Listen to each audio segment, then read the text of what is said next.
Bonjour! Ce matin, je quitte Mauléon-Lichard et je vais à Saint-Justibard.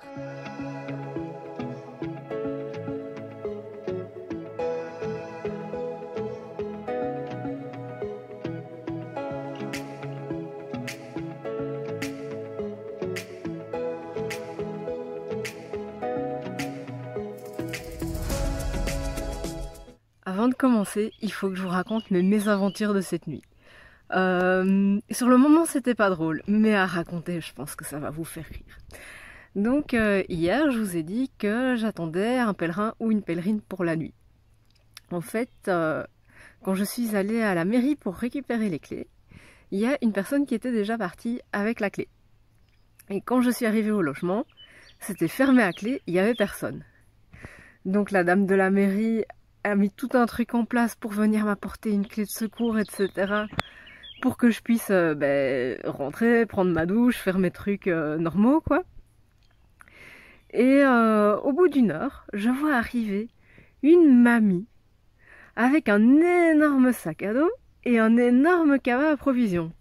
Et je me dis, pouf, eh ben celle-là, si elle marche avec ça dans les montagnes, chapeau, quoi. Et mais j'arrive pas à communiquer avec elle. Impossible de savoir quelle langue elle parle. Elle me dit, je parlais français, mais elle comprend rien quand je lui parle et vraiment, j'essaye toutes les langues que je connais, impossible de discuter avec elle.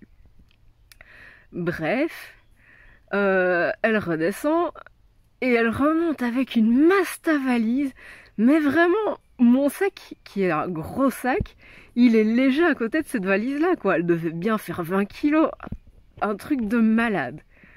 Et, ah oui, j'ai oublié de vous préciser, c'est que ce gîte, il est uniquement réservé aux pèlerins, c'est bien marqué à l'entrée, c'est uniquement sur présentation de la crédentiale. Et donc voilà, notre mamie qui commence à s'installer, elle s'enferme dans la chambre, et elle commence à rôter, à péter, mais pas genre, oups, j'ai fait échapper un petit rot, pardon. Non, non, non, non. C'est vraiment la trompette, quoi. Elle arrête pas de rôter et de péter. Et moi, je me dis, oh la pauvre, sûrement elle doit être malade. Pour rôter et péter comme ça, c'est pas possible. Donc, je vais dans ma trousse de pharmacie. Comme j'ai moi-même des problèmes de digestion, j'ai des médicaments adéquats. Et donc, je vais près d'elle et je lui propose un médicament pour la digestion. Elle me dit, non, non, moi malade, mais pas de digestion. Moi malade des dents. Bon, je savais pas qu'être malade des dents, ça faisait péter, mais bon. Bref, alors elle fait des allers-retours toutes les demi-heures aux toilettes, enfin vraiment un truc. Bref. Et il y a des charmantes dames bénévoles de la municipalité qui s'occupent des pèlerins, qui arrivent comme ça à 19h. Et donc, elle pose les questions habituelles, d'où vous venez, où vous allez, vous avez fait combien de kilomètres, etc. Donnez-moi votre crédential, le tampon, machin. Et alors, la mamie, elle dormait, déjà. À 19h, elle dormait.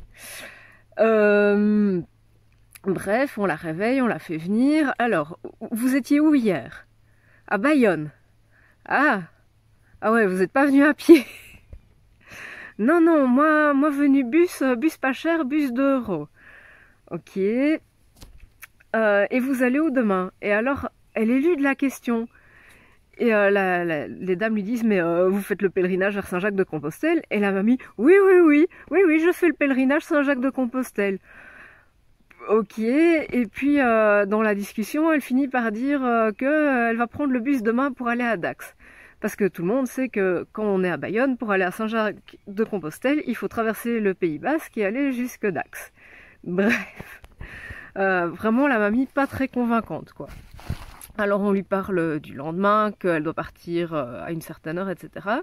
Et moi je prends quand même la peine de lui dire, attention, moi demain, je me lève à 6h et je pars à 7h.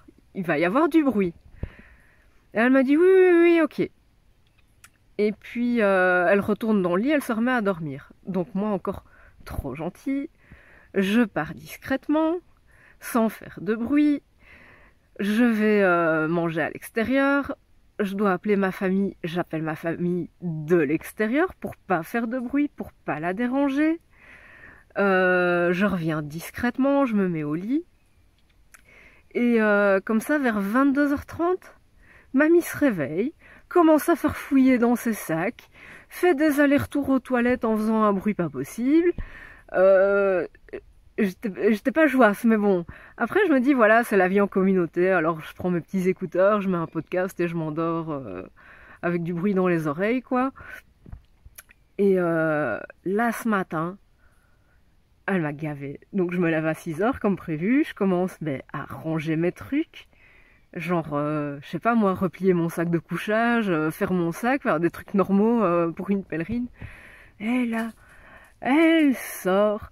Elle commence à me hurler dessus en roumain. Mais vraiment quoi, mais quelle femme désagréable. Ça s'incruste dans les logements pèlerins, ça n'accepte pas le rythme de vie des pèlerins. J'ai rien dit, je l'ai laissé faire son caca nerveux dans son coin.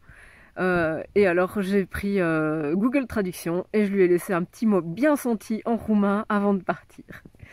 Donc voilà, ça c'était pour bien commencer la journée. Ah, et j'ai oublié de vous dire, elle a ronflé toute la nuit. Ah, voilà.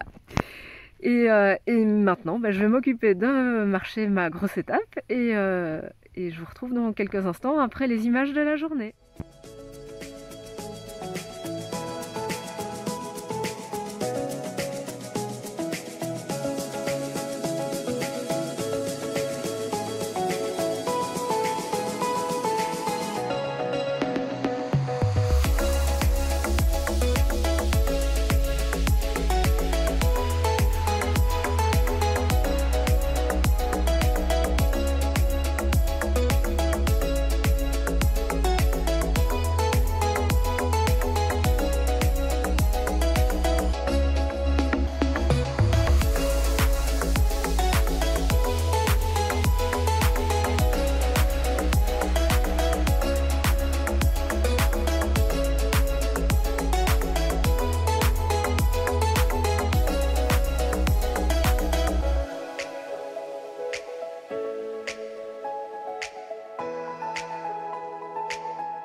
Hier soir j'étais trop fatiguée, donc du coup je fais mon compte rendu le lendemain matin au départ.